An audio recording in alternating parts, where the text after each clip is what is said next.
Switch off ആവും. ചാത്തില്ല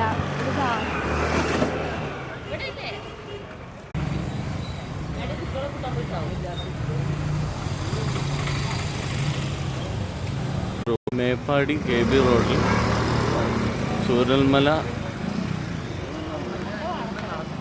bus സ്റ്റാൻഡിൻ്റെ അടുത്തായിട്ട് Yami studios